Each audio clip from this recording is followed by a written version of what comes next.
आज सुनिए शुक्रवार व्रत की संपूर्ण कथा। कथा के अनुसार एक बार एक बूढ़ी माई थी। उनके 7 बेटे थे, जिनमें से 6 कमाने वाले थे, एक निकम्मा था। बूढ़ी माँ 6 बेटों के लिए भोजन बनाती और जो कुछ जूठन बच जाती वह 7वें बेटे को दे दिया करती। वह मन का बड़ा भोला भाला था, इसलिए कुछ भी विचार नहीं करता था। एक दिन वह अपनी पत्नी से बोला, देखो मेरी माँ को मुझ पर कितना प्रेम है। तो उसकी पत्नी बोली, हाँ हाँ क्यों नहीं, सबका बचा हुआ जूठा जो तुमको खिलाती है। तब वह बोला, नहीं ऐसा नहीं हो सकता, मैं जब तक अपनी आंखों से ना देख लूं मान ही नहीं सकता। पत्नी ने हंसकर कहा, देख लोगे तब तो मानोगे। फिर कुछ दिनों के बाद त्योहार आया। घर में 7 तरह के भोजन और चूरमे के लड्डू बने। वह जांचने को सिर दुखने का बहाना करके एक पतली चुनरी सिर पर ओढ़कर रसोई घर में सो गया। वह कपड़े में से सब कुछ देखता रहा। थोड़ी ही देर में उसके 6 भाई भोजन करने आए। उसने देखा माँ ने उनके लिए सुंदर आसन बिछाकर तरह तरह के भोजन परोसे और आग्रह करके उन्हें भोजन कराया। वह लेटा हुआ सब कुछ देखता रहा। 6 बेटे भोजन करके उठ गए। तब माँ ने उनकी जूठी थालियों में से लड्डुओं के टुकड़े उठाकर एक लड्डू बनाया। सारी जूठन साफ करके बूढ़ी माँ ने उसे पुकारा, बेटा 6 भाई भोजन करके चले गए, अब तू ही बाकी है, उठ, तू कब खाएगा। तब वह कहने लगा, माँ मुझे भोजन नहीं करना, मुझे भूख नहीं है, मैं अब परदेश जा रहा हूँ। माँ ने कहा, कल जाता हो तो आज ही चला जा। वह बोला, हाँ हाँ आज ही जा रहा हूँ। ऐसा कहकर वह दुखी मन से घर से निकल गया। चलते समय उसे अपनी पत्नी की याद आ गई। वह उस समय गौशाला में उपले थाप रही थी। वहां जाकर वह बोला, हम परदेश जा रहे हैं, कुछ समय के बाद आएंगे, तब तक तुम यहाँ ध्यान से रहना। तब उसकी पत्नी बोली, आप खुशी से जाइए, हमारी चिंता मत कीजिए, यहाँ हम भगवान के भरोसे हैं। आप अपनी कोई निशानी मुझे दे जाइए ताकि मैं तुम्हें याद करती रहूं, और तुम भी मेरी कोई निशानी ले जाओ ताकि तुम भी मुझे कभी ना भूलो। तब वह बोला, मेरे पास तो कुछ नहीं है, ये अंगूठी है, यही ले लो और अपनी कोई निशानी मुझे दे दो। वह बोली, मेरे पास क्या है, ये गोबर भरा हाथ है। ये कहकर उसकी पीठ पर उसने गोबर के हाथ की थाप मार दी। फिर वह वहां से चल दिया। चलते चलते दूर देश पहुंच गया। वहां एक साहूकार की दुकान थी। दुकान पर जाकर वह कहने लगा, भाई मुझे नौकरी पर रख लो। साहूकार को जरूरत थी। वह बोला, रह जा। लड़के ने पूछा, तनख्वाह क्या दोगे। साहूकार ने कहा, काम देखकर दाम मिलेंगे। अब साहूकार के यहाँ उसे नौकरी मिल गई तो वह सुबह से लेकर रात तक नौकरी करने लगा। कुछ ही दिनों में दुकान का सारा लेन देन, हिसाब किताब, ग्राहकों को माल बेचना, ये सारा काम वह लगन से करने लगा। साहूकार के यहाँ 7-8 नौकर थे। वे सब चक्कर खाने लगे, ये तो बहुत होशियार बन गया। सेठ ने भी उसका काम देखा तो 3 महीने में ही उसे आधे व्यवसाय का हिस्सेदार बना लिया। वह कुछ ही वर्षों में वहां का नामी सेठ बन गया। और फिर एक दिन मालिक सारा कारोबार उस पर छोड़कर यात्रा पर चला गया। अब पीछे उसकी पत्नी पर क्या बीती ये भी सुनिए। सास ससुर उसे दुख देने लगे। सारी गृहस्थी का काम कराकर उसे लकड़ी लेने जंगल में भेज देते। इस बीच घर के आटे से जो भूसी निकलती उसकी रोटी बनाकर रख दी जाती और फूटे नारियल की नारेली में पानी भर दिया जाता और उसे दे दिया जाता। इसी तरह दिन बीत रहे थे। एक दिन वह लकड़ी लेने जा रही थी। रास्ते में बहुत सारी स्त्रियां संतोषी माता का व्रत करती दिखाई दी। वह वहां खड़ी होकर कथा सुनने लगी और पूछने लगी, बहनों तुम ये किस देवता का व्रत कर रही हो और इसको करने से क्या फल मिलता है? इस व्रत को करने की क्या विधि है? यदि तुम अपने इस व्रत का विधान मुझे समझाकर कहोगी तो मैं तुम्हारा बड़ा एहसान मानूंगी। तब उनमें से एक स्त्री बोली, सुनो, ये संतोषी माता का व्रत है। इसको करने से निर्धनता और दरिद्रता का नाश होता है, घर में लक्ष्मी आती है, मन की चिंताएं दूर होती हैं, घर में सुख होने से मन को प्रसन्नता और शांति मिलती है। निपुति को पुत्र मिलता है, पति बाहर गया हो तो शीघ्र घर आ जाता है, कुंवारी कन्या को मनपसंद वर मिल जाता है, राजद्वारे में बहुत दिनों से मुकदमा चल रहा हो तो वह खत्म हो जाता है, कलह क्लेश दूर होकर घर में सुख शांति का वास होता है, घर में धन जमा हो जाता है, पैसा जायदाद का लाभ होता है, रोग दूर हो जाता है और जो कुछ मन में कामना हो वह सब संतोषी माता की कृपा से पूरी हो जाती है, इसमें कोई संदेह नहीं। तब वह पूछने लगी, बहन ये व्रत कैसे किया जाए ये भी बताओ तो बड़ी कृपा होगी। वह कहने लगी, 1.25 आने का गुड़ चना ले लेना, इच्छा हो तो 5.25 आने का लेना या 1.25 रुपए का भी अपनी सामर्थ्य के अनुसार ले लेना, बिना परेशानी और श्रद्धा और प्रेम से जितना भी बन पड़े सवाया लेना। प्रत्येक शुक्रवार को निराहार रहकर कथा सुनना, इसके बीच क्रम टूटे नहीं, लगातार नियम पालन करना। सुनने वाला कोई ना मिले तो घी का दीपक जलाकर उसके आगे जल के कलश को रखकर सामने बैठकर कथा कहना, परंतु नियम ना टूटे। जब तक कार्य सिद्ध ना हो नियम का पालन करना और कार्य सिद्ध हो जाने पर व्रत का उद्यापन करना। 3 मास में माता फल पूरा करती हैं। यदि किसी के ग्रह खोटे भी हों तो भी माता वर्ष भर में कार्य सिद्ध करती हैं। फल सिद्ध होने पर उद्यापन कर लेना चाहिए, बीच में नहीं करना चाहिए। उद्यापन में 2.5 सेर आटे का खाजा और इसी माप से खीर तथा चने का साग बनाना। 8 लड़कों को भोजन कराना। जहाँ तक मिले जेठ देवर भाई बंधु के या परिवार के ही हों, न मिले तो रिश्तेदारों और पास पड़ोसियों को बुला लेना। उन्हें भोजन कराकर यथाशक्ति फल दक्षिणा आदि देकर माता का नियम पूरा करना। उस दिन घर में न तो खटाई खाना और न ही दान करना। ये सुनकर बुढ़िया के लड़के की पत्नी चल पड़ी। रास्ते में लकड़ी के बोझ को बेच दिया और उन पैसों से गुड़ चना लेकर वह संतोषी माता के व्रत की तैयारी करके आगे चली और सामने मंदिर देखकर पूछने लगी, ये मंदिर किसका है? सब कहने लगे, ये तो संतोषी माता का मंदिर है। ये सुनकर वह माता के मंदिर में जाकर माता के चरणों में लौटने लगी। दीन होकर विनती करने लगी, माँ मैं निपट अज्ञानी हूँ, व्रत के कुछ भी नियम नहीं जानती, मैं बहुत दुखी हूँ। हे माँ, हे जगत जननी, मेरा दुख दूर करो, मैं आपकी शरण में हूँ। उसकी इस विनती को सुनकर संतोषी माता को उस पर दया आ गई। एक शुक्रवार बीता कि दूसरे को उसके पति का पत्र आया और तीसरे शुक्रवार को उसका भेजा हुआ पैसा आ पहुंचा। ये देखकर जेठ जेठानी मुंह सिकोड़ने लगे, इतने दिनों में इतना पैसा आया, इसमें क्या बढ़ाई? लड़के ताने देने लगे, अब तो काकी के पास पत्र आने लगे, रुपया आने लगा, अब तो काकी की खातिर बढ़ेगी, अब तो काकी बोलने से भी नहीं बोलेगी। बेचारी सीधी साधी थी, कहती भैया कागज आवे रुपया आवे, हम सभी के लिए तो अच्छा है। ऐसा कहकर आंखों में आंसू भरकर संतोषी माता के मंदिर में आकर मातेश्वरी के चरणों में गिरकर वह रोने लगी। माँ, मैंने आपसे पैसा कब मांगा है? मुझे पैसे से क्या काम है? मुझे तो बस अपने पति से काम है। मैं तो अपने पति के दर्शन मांगती हूँ। तब माता ने प्रसन्न होकर कहा, जा बेटी, तेरा पति भी जल्दी आएगा। यह सुनकर वह खुशी से बावली होकर घर में जाकर काम करने लगी।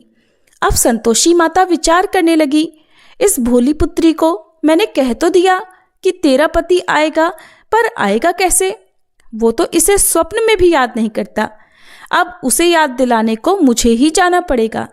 इस तरह माताजी उस बूढ़ी माई के बेटे के पास जाकर उसके स्वप्न में प्रकट होकर कहने लगी, साहूकार के बेटे सो रहा है या जाग रहा है?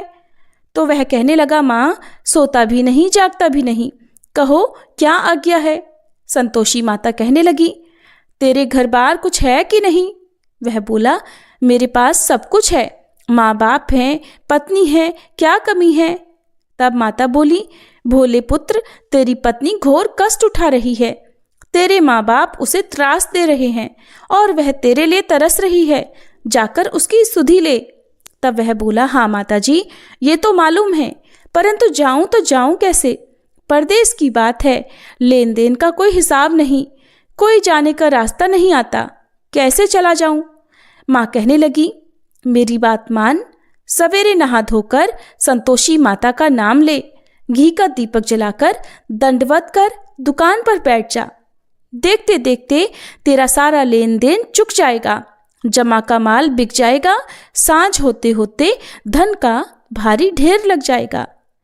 अब सवेरे जल्दी उठकर वह भाई बंधुओं से अपने सपने की बात बताने लगा।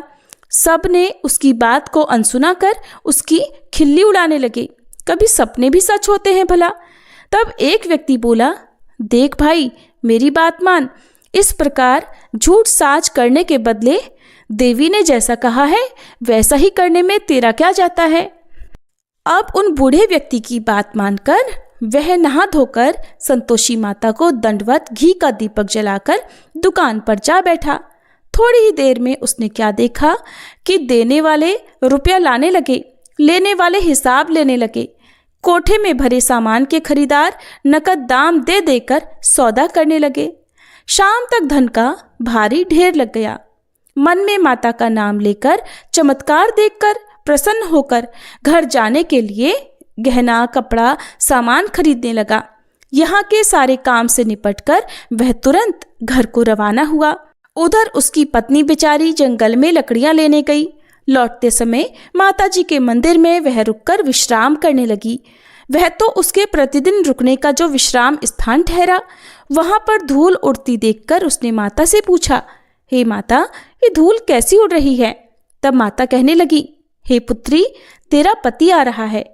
अब तू ऐसा कर, लकड़ियों के 3 बोझ बना ले। एक गट्ठर को नदी के किनारे रख और दूसरा मेरे मंदिर पर और तीसरा गट्ठर अपने सिर पर रख। तेरे पति को लकड़ियों का गट्ठर देखकर मोह पैदा होगा। वो यहाँ रुकेगा, नाश्ता पानी खाकर माँ से मिलने जाएगा। तब तू लकड़ियों का गट्ठर उठाकर जाना और चौक में गट्ठर डालकर जोर से आवाज लगाना, लो सासू जी, लकड़ियों का गट्ठर लो, भूसे की रोटी दो, नारियल के खोपरे में पानी दो, आज मेहमान कौन आया है? बहुत अच्छा माता जी, ऐसा संतोषी माता से कहकर वह प्रसन्न मन से लकड़ियों के 3 गट्ठर ले आई। एक नदी के किनारे पर और एक माताजी के मंदिर पर रख दिया।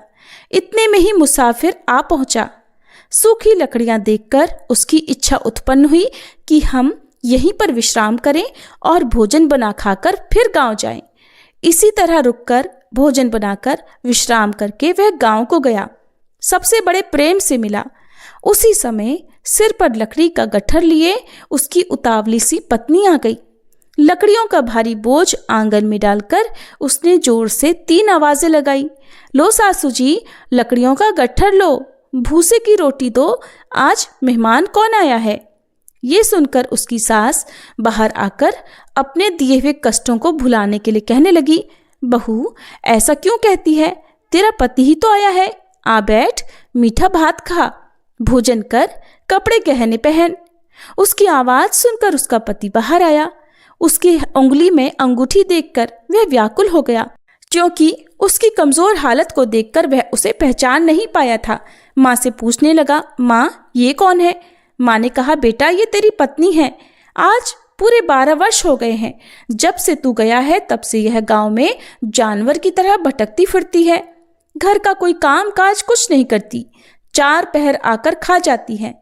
अब तुझे देखकर भूसी की रोटी और नारियल के खोपरे में पानी मांग रही है।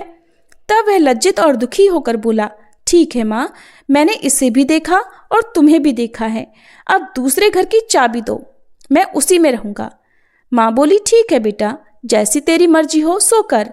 ऐसा कहकर चाबी का गुच्छा उसने पटक दिया। उसने चाबी लेकर दूसरे मकान की 3री मंजिल का कमरा खोलकर सारा सामान जमाया। एक दिन में राजा के महल जैसा ठाट बाट बना दिया। अब क्या था, पत्नी सुख भोगने लगी। इतने में ही अगला शुक्रवार आया। उसने अपने पति से कहा, मुझे संतोषी माता के व्रत का उद्यापन करना है। उसका पति बोला, अच्छा, खुशी खुशी कर लो। अब वह उद्यापन की तैयारियां करने लगी। जिठानी के लड़कों को भोजन के लिए कहने गई। उन्होंने मंजूर किया, परंतु पीछे से जिठानी ने अपने बच्चों को सिखा दिया, बोली, देखो भोजन के समय सभी लोग खटाई मांगना, जिससे उसका उद्यापन पूरा न हो। लड़के जिमने आए, खीर भोजन सब कुछ पेट भरकर खाया, परंतु बाद में खाते ही कहने लगे, काकी काकी हमें खटाई दो, खीर खाना हमको नहीं भाता, देखकर मन अजीब सा हो रहा है।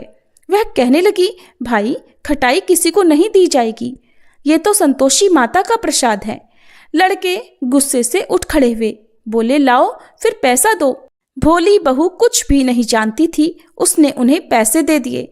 लड़के उसी समय हट करके इमली खटाई लेकर खाने लगे। ये देखकर संतोषी माता ने बहू पर खूब कोप किया। संतोषी माता के कोप के कारण राजा के दूत आए और उसके पति को पकड़कर ले गए। जेठ जेठानी मनमाने वचन कहने लगे, लूट लूट कर धन इकट्ठा करके लाया है, अब सब मालूम पड़ जाएगा जब जेल की मार खाएगा। पत्नी से यह वचन सहन नहीं हुए। रोती हुई वह फिर से माता जी के मंदिर गई, हाथ जोड़कर कहने लगी, हे संतोषी माता, ये आपने क्या किया? हंसाकर अब अपने भक्तों को रुलाने लगी। माता बोली, बेटी तूने उद्यापन करके मेरा व्रत भंग किया है, इतनी जल्दी सारी बातें भुला दी। वह कहने लगी, माता भूलती तो नहीं कुछ अपराध किया है, मैंने तो भूल से लड़कों को पैसे दे दिए थे, उन्होंने ले जाकर खटाई खा ली, मुझे क्षमा करो माँ, मैं फिर आपका उद्यापन करूंगी। माँ बोली, लेकिन अब भूल मत करना। वह बोली, अब भूल नहीं होगी माँ, ये बताइए वे कैसे आएंगे? माँ बोली, जा पुत्री, तेरा पति तुझे रास्ते में आता मिलेगा। वह निकल गई। रास्ते में उसका पति उसे आता हुआ मिला। पूछने लगी, तुम कहाँ चले गए थे? तब पति बोला, इतना धन जो कमाया है उसका कर राजा ने मांगा था, वही देने गया था। तब वह प्रसन्न होकर बोली, भला हुआ, अब घर को चलो। वे दोनों घर गए। कुछ दिनों के बाद फिर शुक्रवार आया। तब वह बोली, मुझे फिर से माता का उद्यापन करना है। पति ने कहा, करो। बहू फिर से जेठ के लड़कों को भोजन के लिए कहने गई। जिठानी ने एक दो बातें सुनाई और सभी लड़कों को सिखाने लगी कि तुम सब लोग पहले की ही तरह खटाई मांगना। अब लड़के भोजन से पहले ही कहने लगे, हमें खीर नहीं खानी, हमारा जी बिगड़ता है, कुछ खटाई खाने को दो। वह बोली, खटाई किसी को नहीं मिलेगी, आना हो तो आओ।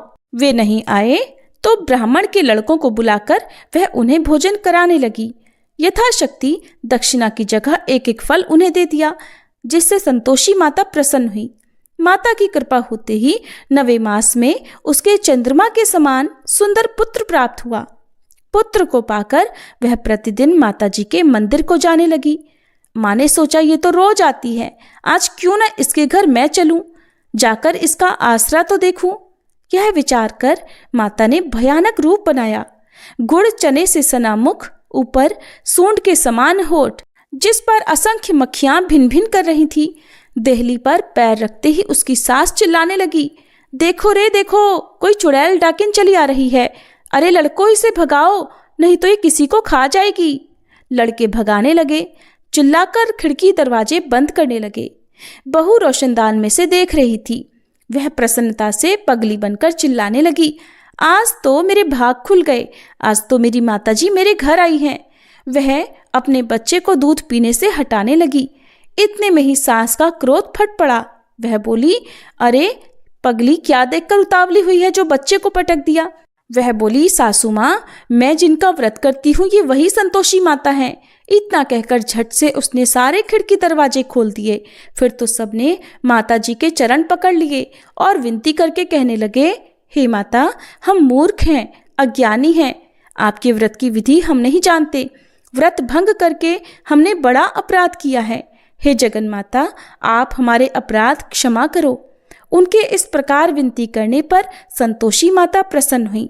बहू को प्रसन्न होकर जैसा फल दिया वैसे ही हे संतोषी माता सबको देना। जो भी आपकी कथा पढ़े या सुने और हुंकारा भरे उसके सारे मनोरथ पूर्ण करना। सभी प्रेम से बोलिए, संतोषी माता की जय। कथा समाप्त हुई।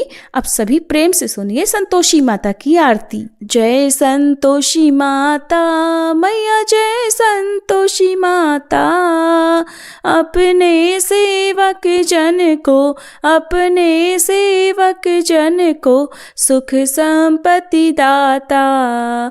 जय संतोषी माता, सुंदर चीर सुनहरी माँ धारण कीन हो, मैया धारण कीन हो। हीरा पन्ना दम के तन श्रृंगार लीन हो। जय संतोषी माता, लाल छटा छवि बदन कमल सोहे, मैया बदन कमल सोहे। मंद हसत करुणामयी, मंद हसत करुणामयी, त्रिभुवन जन मोहे। जय संतोषी माता, स्वर्ण सिंहासन बैठी चंवर ढुरे प्यारे, मैया चंवर ढुरे प्यारे।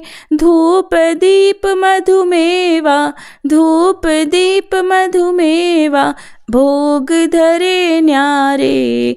जय संतोषी माता, गुड़ अरुचना परम प्रिय तामे संतोष कियो, मैया तामे संतोष कियो।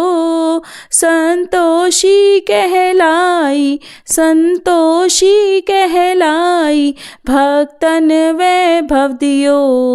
जय संतोषी माता, जय शुक्रवार प्रिय मानत आज दिवस सोही, मैया आज दिवस सोही। भक्त मंडली छाई कथा सुनत मोही। जय संतोषी माता, मंदिर जगमग ज्योति मंगल ध्वनि छाई, मैया मंगल ध्वनि छाई। विनय करे हम बालक, विनय करे हम भक्त जन, चरणन सिर नाई।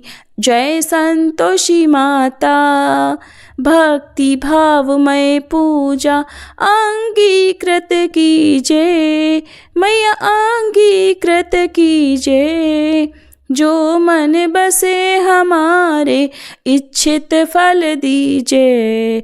जय संतोषी माता, दुखी दरिद्री रोगी संकट मुक्त किए, मैया संकट मुक्त किए।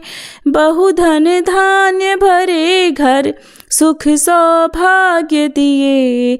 जय संतोषी माता, ध्यान धर्यो जिस जन ने मन वांछित फल पायो, मैया मन इच्छित फल पायो। पूजा कथा श्रवण कर घर आनंद आयो। जय संतोषी माता, शरण गहे की लज्जा रखियो जगदम्बे, मैया रखियो जगदम्बे। संकट तू ही निवारे दयामयी अम्बे। जय संतोषी माता, संतोषी माता की आरती जो कोई नर गावे, मैया जो कोई नर गावे। रिद्धि सिद्धि सुख संपत्ति, रिद्धि सिद्धि सुख संपत्ति, जी भर कर पावे। जय संतोषी माता, जय संतोषी माता, मैया जय संतोषी माता। अपने सेवक जन को सुख संपत्ति दाता।